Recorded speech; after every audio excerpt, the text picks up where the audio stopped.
Hey Roadrunners, welcome back. It's been quite a while since I've done a video. Part of that has been because I felt like I was getting in a rut saying the same thing over and over and over again. And I wanted to let this season play out. You know where I started. I said 8-4. And then also after my first video, I said, let's go find out. Let's see if we can go 10-2, right? Well, we know where we're at, right? We're 3-4 right now. This video's not about that. This video is also to explain that I wasn't absent because we were losing. And this isn't just because I come back because we won a game, right? I was asked by two different people in the stadium, hey, what's up? This is a shout out to Steve Garza for keeping me honest, right? He said, good times, bad times. And I told him, I said, it wasn't that because we were losing. I felt like I was saying the same thing over and over again. Right? So this video's for Steve. I'm mentioning you earlier, brother. Yeah, you called me out, right? So anyway, first and foremost, let's give a shout out to JT Clark, DeCorian, and his family. You just got to be gutted to tear up his other knee. He posted on Instagram, don't be sad because it's over, smile because it happened. Well, it's hard to smile when you want all the best for JT. Right? I'll say it till the day I die. Till the day I die. Our 2021 and 2022 receiver core was as good as anything LSU or Alabama or Texas has put on the field. You could have put those guys on the LSU team in 2019 that has set records. You could put those guys on the 2020 Alabama team and those guys would have set records. That's how I see it. Sorry. That's not the homer me either. But anyway, that's not what this is about. This is about state of the program, state of athletics overall. So if you're expecting one about football, I'll title this appropriately. This might not be the video for you.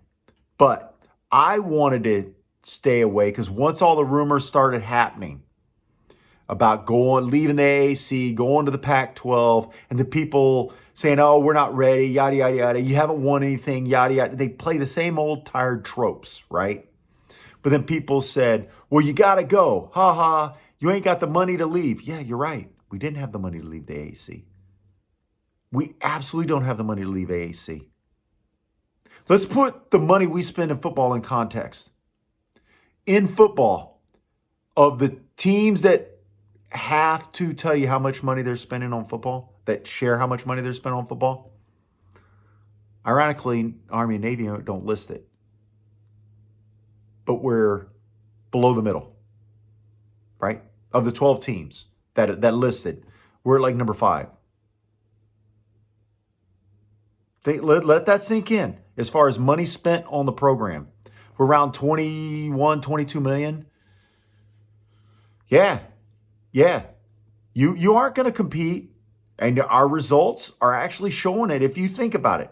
If you really sit down and think about the money we spent on our program compared to where we're at, overall record in the AAC, you'd see that we're a little bit better in on-field performance until this year, right?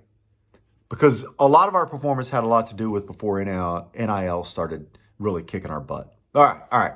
So anyway, that's level setting of where we spend on our football program as a university, right? Stuff that the university can control. University cannot control NIL. They cannot donate to it, nothing like that.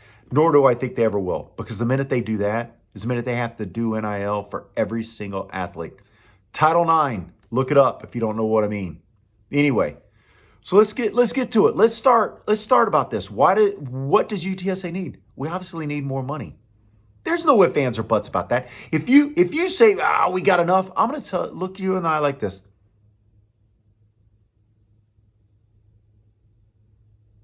I'm going to stare you right in the face with this blank face I'm giving you right now and go, right? Because you're wrong. Now, that doesn't mean we can't learn how to do more with a little less. And we've done that, and we're kind of doing it now, right? We have a good, solid fan base. Attendance was 20,800. It was closer to 17,000. I've been in that dome, right? You have too. But because we have improved our season ticket sales, they can say 20,000. Season tickets are always counted, then plus gate walk-ups. Yes, that's how it works. So we have that. That's basically our floor. And that is an awesome sign. If we were at 25K, it'd be far different. We'd be at 26, 27 had we been winning, right? Had we beaten ECU and Rice, we'd probably be at 25K, would have probably been at 25K for FAU. Shout out to FAU fans that showed up, came all the way from Boca Raton, right? And showed up. Shout out to them. They do far better than Rice. Anyway, so this gets me to how do we get where we got to go? For one, we need more money, right? Who do we get that money from? If you're listening to this, I'm talking to you. From me. Let me give you my personal story. So probably since about 2014, I have had access to the Touchdown Club, the downstairs club. I've shared tickets with some people that I have. To be down there means you have to donate. At one time it was $2,000, then it moved to $2,250, and now it's $2,500 to get down there for a donation to RAF. Now, some of that donation goes to my tickets, but I still have to come up with that $2,500, which means to get down there, I had to put out of pocket for my tickets that I have. I have 8 tickets in section 110, right? Out of my pocket, I have to come up with another $900 and some odd dollars on top of it to get access to that. So when you think about it, I'm nobody. I'm doing this video. I am nobody in the grand scheme of donating money. Trust me, I know people who donate money. I guarantee I'm in the top 20% still. And I guarantee I'm over $20,000 a year towards, not a year, total, my bad, total to the RAF. Now, to me, that's a lot. If you had 6,000 more of me doing what I'm doing, our program would be doing great financially, right?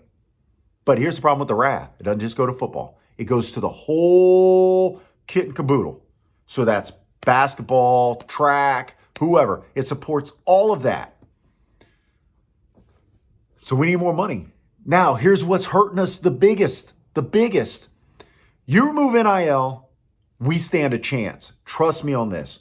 You take NIL out of the game, right? We stand a chance. The issue isn't that NIL exists. The issue is that NIL has no rules. I've heard you guys talk about this Jacob Pavia guy. He was offered NIL. You think he wasn't offered NIL? He was. He turned us down for Vandy because Vandy gave him more. Zachary Franklin left for more money. And I guarantee he's gotten it wherever he's gone. Yes, that's happened. We've lost players because we couldn't match or come close. Let me give you another piece of insider news. Our defensive line coach. You go through my videos, and I talk about how we rotate that defensive line, how our defensive line for the past couple of years has been better than people give us credit for. They are hustlers. They know their roles. They get to the quarterback. We set a record 7 sacks against FAU, right? But that was a record 7.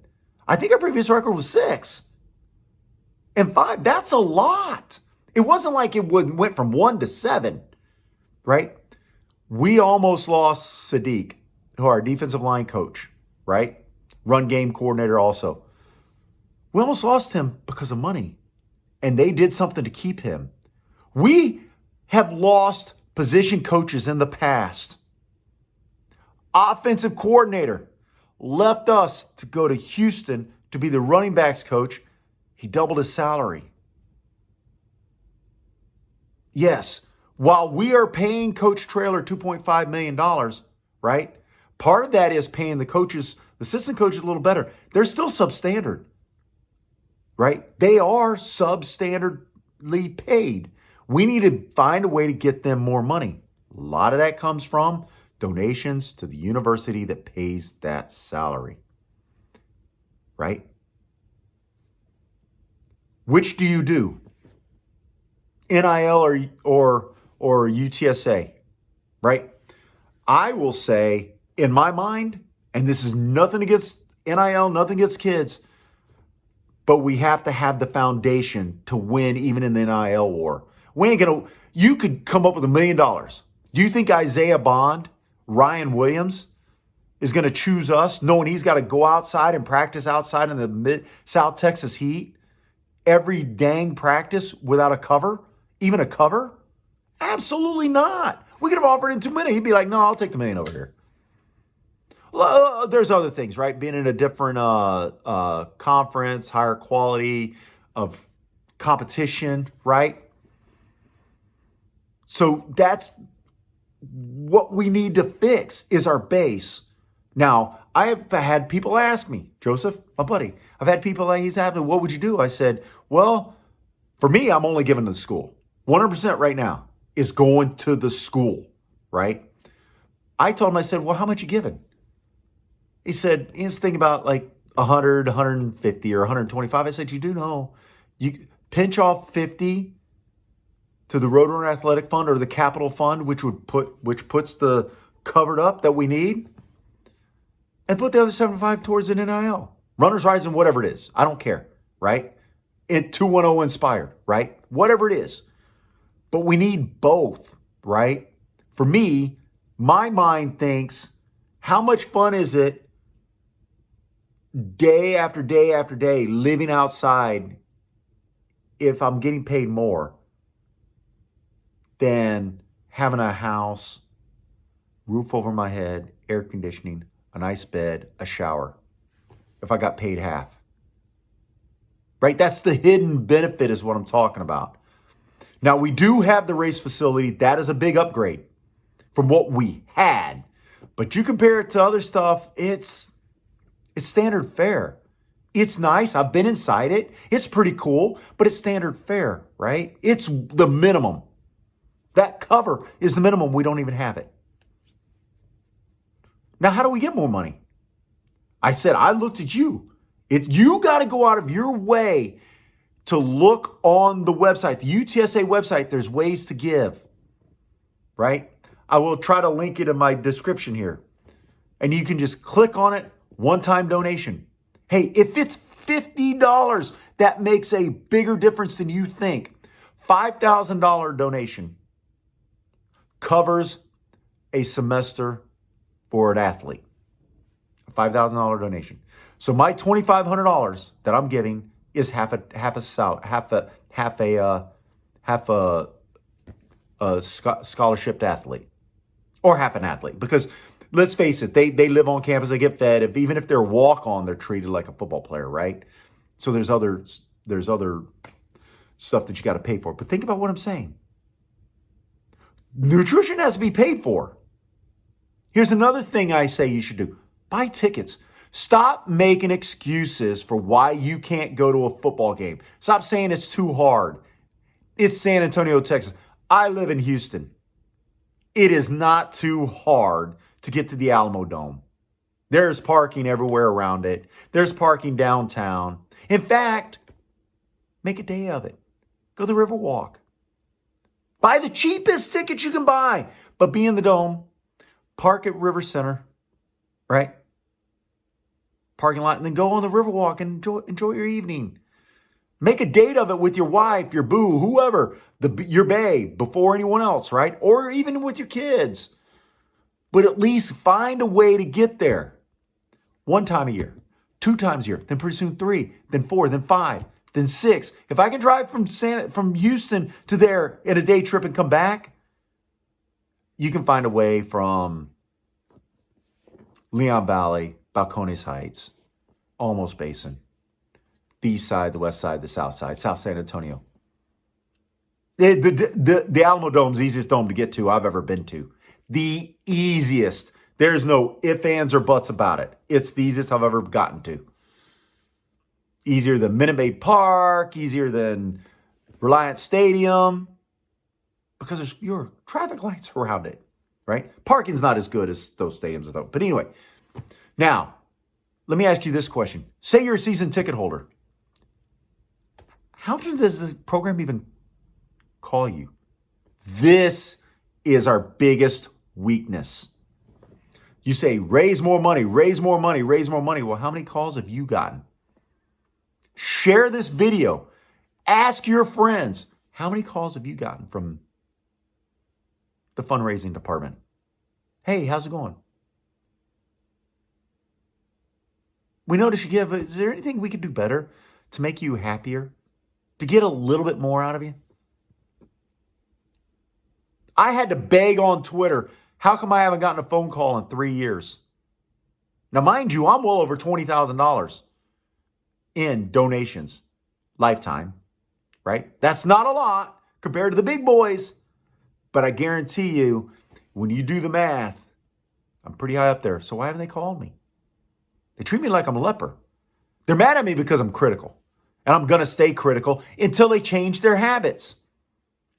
They have to go out of their way. Stop chasing all the big fish. I keep in contact with Brandon Raphael. He was our last AD of fundraising, associate AD of fundraising. I keep in contact with him. A lot of those guys. Man, we have fun talking about, they say, hey, UTSA is doing great. Right? And it matters. Those relationships matter. You've got to build those relationships. You got to foster those relationships. And our AD, the entire office, is failing in that regard. Now, hear me out. I see what they're doing. Ever so slightly, they're dripping the UTSA brand all across UTSA, all across San Antonio, by bringing in all those companies and stuff like that, which is great. But here's the problem. How many of those people that run those companies, manage those companies, are actually UTSA graduates or care? I guarantee a lot of them are Aggies. I guarantee a lot of them are Longhorns, right? That's our battle, right? We have to figure out how to get more roadrunners involved. There's 100,000 of us still living. $10 on average from all of us, that's 1 million. $100 on average, 2 million, right? Add 2 extra zeros to 100,000. My math could be wrong. Average 500, 50 million. That would solve our problem. There is an art to the micro donation, and we don't foster it. That's my problem. That's my problem. That's my problem. That's what I am complaining about here. Do I think we're ever going to get there with our AD? You call her the GOAT. I think she's good. I think she's good. Don't get me wrong. I think she's good. But she's not the GOAT. We need someone like what North Texas had a few years back that bounced. He changed the trajectory with all that fundraising. They miss him. We need the AD that University of Houston had. I don't know if they still have the same AD. That started at H-Town, lockdown and stuff like that. I live here in Houston, and it dramatically changed the way Houston alumni felt about their program. Now they've fallen back in a doldrum. That's why I don't think he's probably, or he or she, I don't know if male or female, probably isn't there anymore. Probably moved on, got a better job, right? An AD is about kissing hands, shaking babies. Yeah, I said it backwards. I meant that on purpose. Kissing babies, shaking hands, like politicians, right? Out walking the street. Remember when they used to walk the street? You're not old enough. They'd walk the street with a siren on the car talking about who it was. Stuff like whoever came out, they'd walk up and shake your hand. Yeah, that was a common thing back in the day, right? I think I've covered pretty much everything. I don't think you guys realize how lacking we are in facilities. Our coaches shouldn't be doing most of the fundraising. I donated to women's basketball, UTSA Giving Day. That's another thing. UTSA Giving Day is coming up. Find a way to pop $50 to whatever. Roadrunner Athletic Fund. Just $50. Football. Boom. Give it. You'd be surprised how much that matters.